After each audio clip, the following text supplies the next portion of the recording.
Selamat datang di Movie Corner Indonesia bersama gue Irsan 56.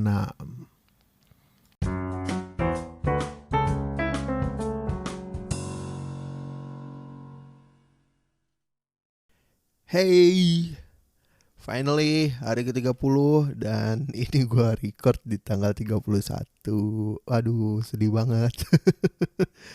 Karena kondisinya gini. Gua lagi ada ya biasalah tugas akhir tahun gitu kan dari kantor dan mau nggak mau harus memilih skala prioritas gitu. Dan karena ini tinggal 2 episode lagi makanya langsung gue susulin di tanggal 31 buat bikin 2 episode. Kebetulan juga emang tanggal 31 gue lagi libur ya. Jadi ya hari ini akan ada 2 episode. So kita langsung bahas untuk hari ke-30 dari 30 hari bersuara dengan tema resolusi. Rekomendasi film tentang resolusi. Kalau gue berpikir tentang resolusi, gue kepikiran tentang perubahan, motivasi berubah. Ya karena itu juga yang sering kita dengerin di awal tahun atau akhir tahun ya kan, resolusi gue tahun sekian. Nah itu kayak rencana berubah gitu atau tuntutan untuk berubah. Kayak gitulah. Nah untuk hal-hal kayak gitu, film motivational sebenarnya banyak, tapi ada satu film yang mau gue bahas yaitu Yes Man. Film romantic comedy yang rilis tahun 2008 dan dibintangi oleh Jim Carrey. Film ini dibuat berdasarkan buku yang ditulis oleh Danny Wells dengan judul yang sama, The Yes Man. Film ini dibintangi juga oleh Zoe Deschanel, ada Bradley Cooper, ada John Michael Higgins, terus ada Terence Stamp, dan lain-lain. Oke, langsung aja kita bahas plot cerita atau sinopsisnya ya. Carl Allen yang diperankan oleh Jim Carrey adalah seorang yang sering banget menolak atau berkata no selama hidupnya. Dan hasil dari kelakuannya itu ngebuat teman-temannya jengkel gitu. Terus dia juga nggak punya kehidupan percintaan, nggak punya pacar. Dia juga banyak menghancurkan mimpi orang karena dia bekerja di bagian peminjaman sebuah bank. Jadi ketika ada orang mau ngajuin proposal pinjaman, selalu di-reject atau ditolak. Nah sampai akhirnya temennya kayak negor dia gitu. Lo tahu nggak sih apa yang lo lakuin ini tuh sebenarnya nggak baik ke depannya.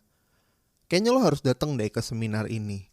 Terus si Carl ngeliat brosurnya dan dilihat di situ ada Terence Stamp. Dia ngasih tahu seminar perubahan dengan bermodalkan yes lah bahasanya. Karena dia bingung tapi juga penasaran, akhirnya dia datang lah ke seminarnya Terence Stamp ini.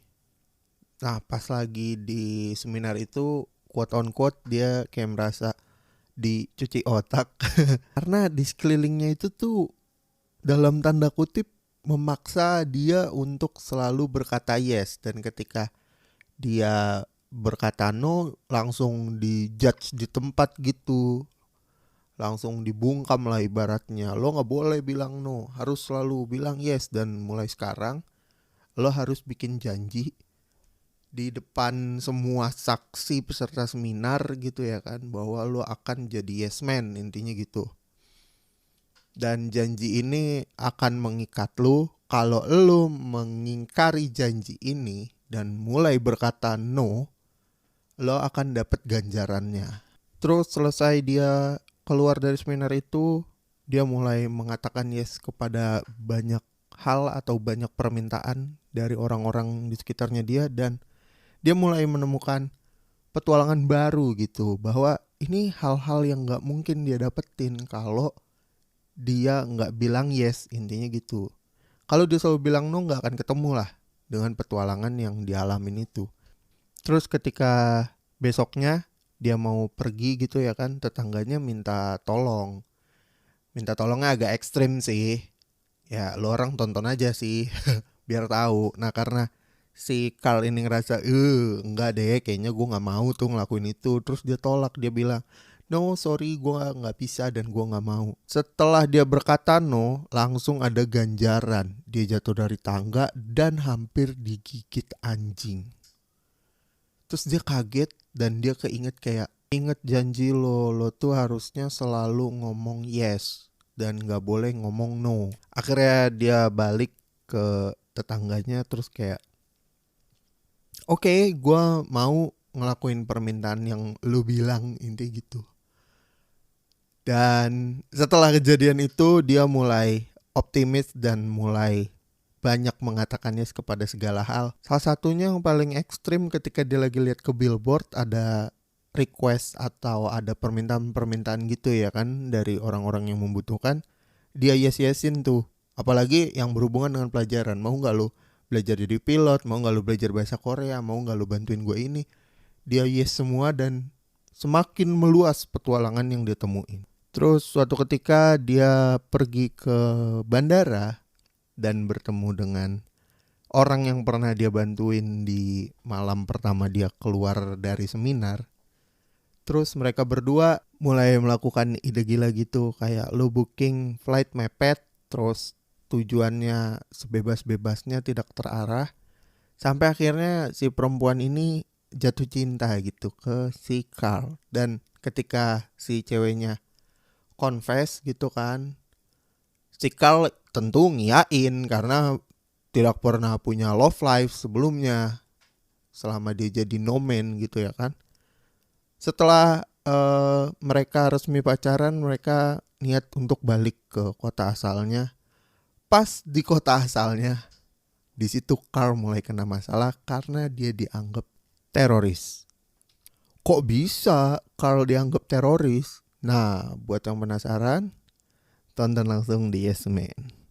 Dan di film ini juga ngasih tahu bahwa kita harus saling tolong menolong, saling menghormati dan saling respect gitu. Dan gak ada salahnya juga untuk menolak beberapa permintaan. Bukan berarti lo harus selalu menjadi baik dan dalam tanda kutip sopan. Setidaknya itu yang gue tangkap dari film ini. Dan akhirnya si Carl juga belajar itu. Nah, yang penasaran sama proses Carl untuk berubah demi resolusi hidup dia yang lebih baik, bisa tonton Yes Man di video on demand kesayangan kalian.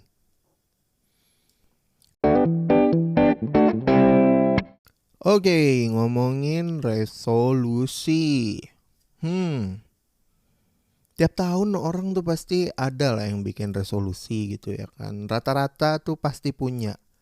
Terus ada juga yang gak bikin. Nah gue gak tahu ya untuk yang gak bikin tuh dia punya rencananya kayak gimana. Tapi gue adalah tim yang bikin resolusi. Nah seiring berjalannya waktu gitu ya kan, dari zaman sekolah tuh gue mengenal resolusi tahun baru sampai sekarang. Gue ngerasa kayak resolusi itu terlalu berat dan terlalu menuntut. Sampai akhirnya gue dapet pencerahan di mana sebenarnya resolusi tuh harusnya bisa bikin lo termotivasi untuk ngelakuinnya dan bukan menuntut. Karena kalau udah menuntut itu malah jadi beban, bukan jadi motivasi gitu.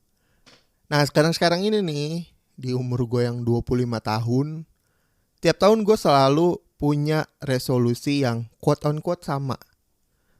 Pertama, jadi lebih baik dari tahun sebelumnya. Kedua, mencoba hal baru. Ketiga, perbanyak network. Keempat, merubah penampilan. Setidaknya 4 poin itu selalu ada di list paling atas. Kenapa gue taruh 4 poin itu di list paling atas? Karena 4-4-nya ini tuh luas. Dan gue yakin sengaja atau enggak pasti akan ngerjain ini gitu loh. Berdasarkan resolusi-resolusi tahun sebelumnya tuh kayaknya terlalu menuntut, terlalu mission di game banget gitu menurut gue. Yang mana achievement unlock kalau lo selesaiin. Nah gue ngerasa kayak 4 ini tuh udah jadi hal yang pas komposisinya. Nah kalau ntar ada keinginan-keinginan wishlist lain, jatuhnya kan bukan resolusi, lebih ke bucket list gitu. Minimal tuh 4 inilah. Misalkan kayak tadi gue harus lebih baik dari tahun 2020 gitu kan. Nah di tahun depan gue ngapain? Semudah itu. Gua nambah ilmu gua ikut kursus yang nggak gua lakuin di 2020 gitu-gitu ya kan. Nah itu udah jadi satu poin yang berhasil gua achieve. Terus misalkan yang kedua kayak mencoba hal baru gitu ya kan. Ya udah cobain aja yang belum pernah gue cobain. Contoh nih ya, gue lagi BM pengen coba gaya rambut baru. Nah buat gue gaya rambut baru itu adalah hal baru gitu ya kan. Ketika nanti achievement itu gue dapetin, gue berhasil misalkan jadi botak selama 1 tahun gitu ya kan, atau gue jadi gimbal, atau gue jadi afro gitu-gitu. Ya udah, itu udah selesai tuh, achieve tuh, mencoba hal baru. Simple kan? Jadi intinya adalah kalau ngomongin resolusi, buatlah yang pasti lo lakuin tanpa sadar pun gitu. Dan jangan terlalu menuntut. Kalau lo emang gak bisa untuk menerima beban tuntutan itu, ya lo jangan bikin resolusi yang menuntut. Yang ada ntar lo terpuruk, resolusi lo gak kelar, langsung galau gitu jadinya. Buat apa? Ya tapi terserah sih. Maksud gue itu kan perspektifnya berbeda-beda ya. Cara gue ngelakuin resolusi gue tuh kayak gitu. Terserah, yang mau nyontoin terserah, yang gak mau nyontoh punya caranya tersendiri terserah. Gue gak akan ganggu gugat, tapi gue cuman mau share gitu ya kan. Gitu guys, tentang resolusi guys. And by the way, lo orang udah pada bikin resolusi belum? Ayo. Kalau gue tadi ya 4 poin tadi udah ada sih, udah gue bikin. Nggak usah ribet-ribet, bayangkan lo nanti tahun depan harus ngapain. Ada tuntutan, saya tidak bisa seperti itu. Mohon maaf. Gitu guys. Ya oke lah, segini aja lah pembahasan resolusi. Gue harus mikirin topik selebrasi nih. Agak pusing nih episode 31. Aduh, mau gue rayain gimana? Oke, thank you. Dadah.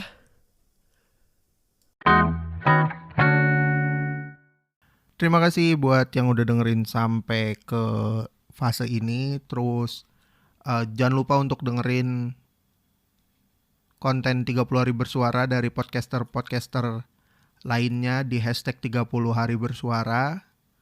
Terus follow juga IG komunitas @thepodcasters.id untuk update tentang challenge hashtag 30 hari bersuara. Lo juga bisa DM gue di IG untuk ngasih rekomendasi film. Bisa cek ke @irsan56. Atau lo mau ngobrol-ngobrol, bisa juga ke DM itu. Karena gue lebih fast respon di IG. So, itu aja mungkin untuk bahasan kita di episode kali ini. Sampai ketemu di episode selanjutnya. Gue Irsan56 pamit. Ciao.